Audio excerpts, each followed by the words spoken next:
आगामी सभी उत्सव और त्योहारों की अग्रिम शुभकामनाएं। अगला एक माह त्योहारों और उत्सवों का माह है। रमजान, उसके बाद होली, धुलंडी, चेटीचंड जयंती, ईद, नवरात्रि, भद्रकाली मेला, रामनवमी, हनुमान जयंती, ऐसे कई त्योहार और उत्सव जो है अगले 40 दिनों में जिले में मनाए जाएंगे। इन उत्सवों के बीच जिला प्रशासन और जिले के खेती से जुड़े हुए सभी विभाग,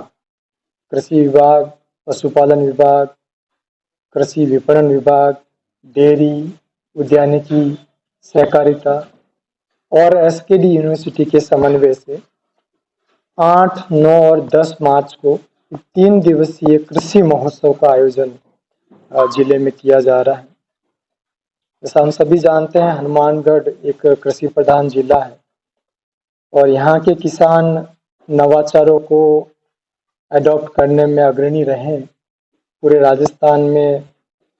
ज़्यादातर नई तकनीकी और नवाचारों का जो समावेश है सबसे पहले हनुमानगढ़ जिले में रहा है। ऐसे में एक आवश्यकता महसूस हो रही थी कि हम जिले वासियों को एक ही स्थान पर कृषि से जुड़े हुए विभिन्न फर्मों, विभिन्न आईसीआर के इंस्टीट्यूट्स, यूनिवर्सिटीज, कंपनीज और अन्य ऐसे जो प्रोग्रेसिव किसान हैं, उन सबको हम एक स्थान पर लाकर बीज से लेकर बाजार तक की जो चेन है उसका हम लोग समावेश करते हुए एक जगह ही किसानों को एक्सपोजर दिया जाए, ताकि हमारे किसान भाई उसमें से आवश्यकता अनुसार नवाचारों को अडॉप्ट कर सकते हैं, अपने खेत में लागू कर सकते हैं। जैसा हम हर बार कहते हैं कि बहुत सारी चीज़ें लैब में तो बहुत अच्छी होती है पर लैंड तक वो पहुंच नहीं पाती है। तो ये मेला उस कड़ी में एक प्रयास है कि विभिन्न विश्वविद्यालय, विभिन्न आईसीआर इंस्टीट्यूट, विभिन्न कंपनी के लेवल पे जो नई टेक्नोलॉजी और नई चीज़ें लाई गई है उनको हम कैसे हनुमानगढ़ जिले में किसानों के खेत में लागू करा पाएँ। तो इस 3 दिवसीय मेले में मैं सभी जिले के किसानों से आग्रह करूंगा कि आप बड़ी मात्रा में इसमें पार्टिसिपेट करें और इस आयोजन का पूरा लाभ लें। इन 3 दिवस के दौरान जो मुख्य आकर्षण रहेंगे, लगभग 250 से अधिक विभिन्न कंपनीज, फर्म और government and NGOs progressive farmer की स्टॉल लगेगी, जिसमें वो अपने बेस्ट प्रोडक्ट का एग्जीबिशंस करेंगे। कुछ लोग सेल भी करेंगे और बाकी जो जानकारी है वो वहाँ पे किसानों को प्रदान की जाएगी। इसके अलावा कृषि उद्यानिकी में टेक्नोलॉजी का बड़ा कंपोनेंट रहता है, तो एग्रीकल्चर मार्केटिंग का एक बड़ा लाइव एग्जीबिशन वहाँ पे लगेगा, जिसमें पॉली हाउस के अंदर प्रोटेक्टेड कल्टीवेशन में किस तरह से खेती की जा सकती है, ग्रीन एनर्जी में किस तरह के काम हो रहे हैं और कृषि उपकरणों में कौन से जो नए उपकरण हैं जो जिले में या जिले के बाहर पंजाब और हरियाणा में मैन्युफैक्चर बना रहे हैं, तो उनका एक अच्छा एग्जीबिशन यहाँ पे किया जाएगा। इसके अलावा पशुपालन विभाग की तरफ से विभिन्न उन्नत नस्ल के जो पशु है उन पशुपालकों को इनवाइट किया गया है, उनको वहाँ पे दिखाया जाएगा और उनकी विभिन्न प्रतियोगिताओं का आयोजन किया जाएगा, जिसमें दूध देने वाले पशुओं की प्रतियोगिता, पशु सौंदर्य को लेकर प्रतियोगिता, ताकि पशुपालकों को एक जानकारी रहे कि कौन सी ब्रीड अच्छी है और किस ब्रीड की क्या उपयोगिता है। इसी तरीके से विभिन्न तरह के स्टार्टअप्स जो हैं, जो बच्चे युवा जिन्होंने कोविड और उसके बाद एग्रीकल्चर सेक्टर में नए स्टार्टअप बनाए हैं, उनको भी इनवाइट किया है, वो अपने सॉल्यूशंस जो है वहाँ पे प्रदान करेंगे। इसके अलावा मेले में 3 अलग अलग स्थानों पर कृषक वैज्ञानिक संवाद कार्यक्रम आयोजित होंगे, जहाँ एक पशु चौपाल का आयोजन होगा, जहाँ पशुपालन से जुड़े हुए विभिन्न वैज्ञानिक, विभागीय अधिकारी और जो हमारे प्रोग्रेसिव पशुपालक है वो अलग अलग सेशन पे अपनी बात रखेंगे। इसी तरह कृषि चौपाल पे जो है कृषि वैज्ञानिक और कृषि विभाग के अधिकारी और प्रोग्रेसिव फार्मर है वो अपनी बात रखेंगे और जितने भी आईसीआर के जो साइंटिस्ट वगैरह आ रहे हैं उसके लिए एक सेपरेट ऑडिटोरियम के अंदर कृषक वैज्ञानिक संवाद रखा गया है, जिसमें जिले के जुड़े हुए जो महत्वपूर्ण विषय हैं, चाहे वो बीटी कॉटन में गुलाबी सुंडी को लेकर हो, वाटर मैनेजमेंट को लेकर हो, चना उत्पादन में, गेहूं में, पराली मैनेजमेंट, इन सबसे जुड़े विषयों पे जो है वैज्ञानिक कृषकों से संवाद करेंगे।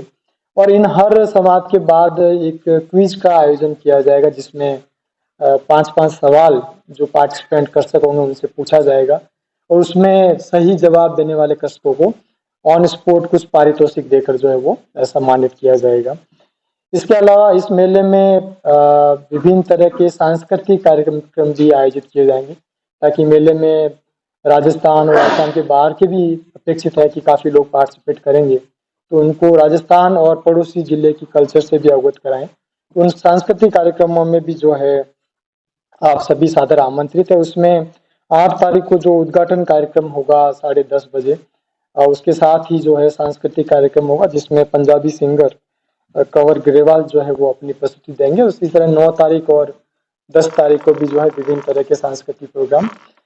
इस इवेंट के दौरान रहेंगे। तो मेरा पुनः आग्रह है सभी जिले वासियों के, इसमें बड़ी मात्रा में आप पार्टिसिपेट करें। इसी के साथ साथ चूंकि 8 तारीख को अंतर्राष्ट्रीय महिला दिवस है, एक और महिलाओं को सौगात देते हुए राज सखी मेला, जिसमें पूरे राजस्थान से जो है राजीविका एसएसजी की महिलाएं बड़ी मात्रा में आएगी और अपनी स्टॉल लगाएगी। तो राज सखी मेला भी जो है उसी कैंपस के अंदर रखा गया, जो कि बड़ी संख्या में लोग ऑलरेडी वहाँ पे पार्टिसिपेट करेंगे। तो एक अच्छा मार्केट एसएसजी महिलाओं को वहाँ पे मिलेगा। ये मेला 4 दिवसीय रहेगा, जिसमें ब्लू पोल्ट्री से लेकर मिलेट्स के प्रोडक्ट एंड विभिन्न तरह के जो प्रोडक्ट हैं जो एसएसजी वुमेन्स बना रही है, विशेष तौर पर हर्बल गुलाल जो एसएसजी द्वारा बनाया गया काफ़ी पॉपुलर है। होली का त्यौहार आगे आ रहा है, तो ऐसे कई प्रोडक्ट इन महिलाओं के द्वारा वहाँ पर जो है इस मेले में बेचे जाएंगे। मेरा आग्रह रहेगा जिले वासियों से, आप आगे आइए, हमारी आजीविका से जुड़ी महिलाओं की मदद कीजिए, और इनके प्रोडक्ट बहुत ही गुणवत्तापूर्ण, विश्वसनीय और कम लागत वाले, कम मूल्य वाले हैं। तो डेफिनेटली आपके लिए भी ये फ्रूटफुल रहेगा। और इसके साथ साथ इसमें प्रतिदिन जो है जो परचेज होगी उस पर कुछ कूपन दिए जाएंगे, और उनके आधार पे प्रतिदिन जो है शाम को ड्रॉ निकाला जाएगा, और उसमें जो क्रेता हैं उनमें से जो टॉप 3 जो ड्रॉ में निकलेंगे, टॉप 3 उनको विभिन्न तरह के इक्विपमेंट गिफ्ट के तौर पर, जिसमें television, washing machine, mix juicer आदि जो दिए जाएंगे। तो मेरा आग्रह रहेगा जिले वासियों से कि ये राज सखी मेला और कृषि महोत्सव में अपनी भागीदारी निभाएं, और इसका ज़्यादा से ज़्यादा लोगों तक प्रचार प्रसार करें, ताकि इस आयोजन का जो एंड आउटकम है कि हमारे किसान भाई इससे जागरूक हो, तो उसमें हम सब लोग सफल हो। और इसके साथ साथ मैं आपको बताना चाहूँगा कि आदरणीय लट साहब के इसको ये मानो कि सफल बनाने के लिए व्यक्तिगत प्रयास इतने किए गए हैं कि आपको किसी भी रूप से निराशा नहीं मिलेगी। कि मेले का हर तरफ से आपको एक मनोरंजन वाला मेला मिलेगा, ज्ञान वाला मेला मिलेगा, और किसानों को अपनी आय को बढ़ाने के लिए बहुत अच्छे अवसर मिलेंगे। इसमें प्रयास किया गया है कि लुधियाना जो पीआईयू में मेला लगता है, दिल्ली उसका जो मेला लगवा रही है, एनडीआरआई करनाल जो मेला लगवा रही है, एचयू जो मेला, सबके मिला के हमने स्टार्टअप उठाए हैं, उनके जो अच्छे स्टॉल्स हैं उनको गए हैं, और पूरे देश भर से, इवन की दक्षिण भारत से भी हमने आमंत्रित किया है। तो ये हनुमानगढ़ के लिए आदरणीय कलेक्टर साहब के द्वारा एक पहला हमें एक गिफ्ट ही दिया गया है, उपहार ही है ये किसानों के लिए, कि जिस मेले को देखने के लिए पूरा यहाँ से कोई 300-400 किलोमीटर दूरी पर जाते हैं, वो मेला आपको हनुमानगढ़ में मिलेगा। मेरा तो आप सबसे यही आग्रह है, वैसे भी आप सभी मेरे परिवार के सदस्य हैं, तो हम सबका ये दायित्व है कि हनुमानगढ़ में ऐसा कुछ नवाचार हो रहा है, उससे हम ज़्यादा से ज़्यादा किसानों को प्रोत्साहित करें, जिससे छोटे किसानों की आय में वृद्धि हो, और किसान जो है अपनी अच्छे ढंग से फसल उगाकर उसका अच्छा लाभ ले।